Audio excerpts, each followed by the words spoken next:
हर हर महादेव। यह कथा है प्रेम की, पर उससे पहले धैर्य की। यह कथा है महादेव और माता पार्वती की। महादेव को समझना आसान नहीं है। वे न किसी राज सिंहासन पर बैठते हैं और न ही ऐश्वर्य का प्रदर्शन करते हैं। भस्म, जटाएं और ध्यान, यही उनका वास्तविक स्वरूप है। फिर भी उन्हें महादेव कहा जाता है, क्योंकि वे हमें सिखाते हैं कि सच्ची शक्ति बाहर नहीं, भीतर होती है। माता सती महादेव से निस्वार्थ प्रेम करती थी, पर जब उनके पिता दक्ष ने यज्ञ में महादेव का अपमान किया, तो सती ने उसे सहन नहीं किया। यह घटना हमें सिखाती है कि प्रेम में भी आत्मसम्मान सबसे ऊपर होता है।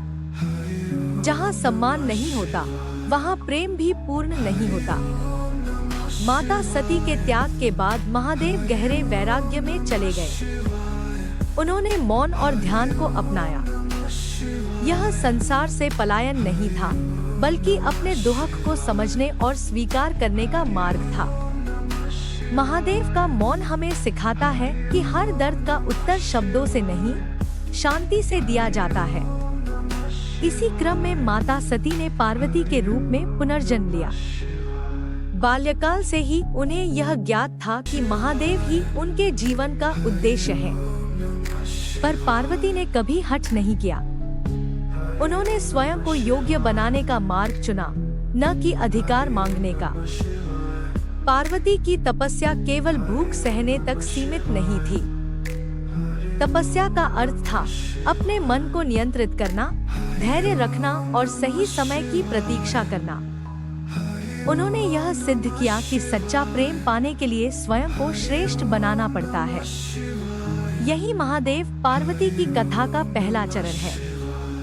यह हमें सिखाता है कि प्रेम में धैर्य, आत्मसम्मान और संयम अनिवार्य है। जो सच होता है, वह समय की कसौटी पर खरा उतरता ही है। आज के लिए बस इतना ही। अगले भाग में हम जानेंगे कि किस प्रकार महादेव ने पार्वती की तपस्या की परीक्षा ली और उनका प्रेम आत्मिक मिलन में परिवर्तित हुआ। यदि आपको यह कथा शांत, सच्ची और जीवन से जुड़ी लगी हो, तो वीडियो को लाइक करें, चैनल को सब्सक्राइब करें और अपने मित्रों के साथ साझा करें।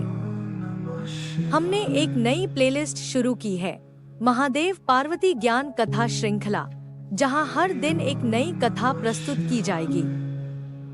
महादेव की कृपा आप सभी पर बनी रहे। हर हर महादेव।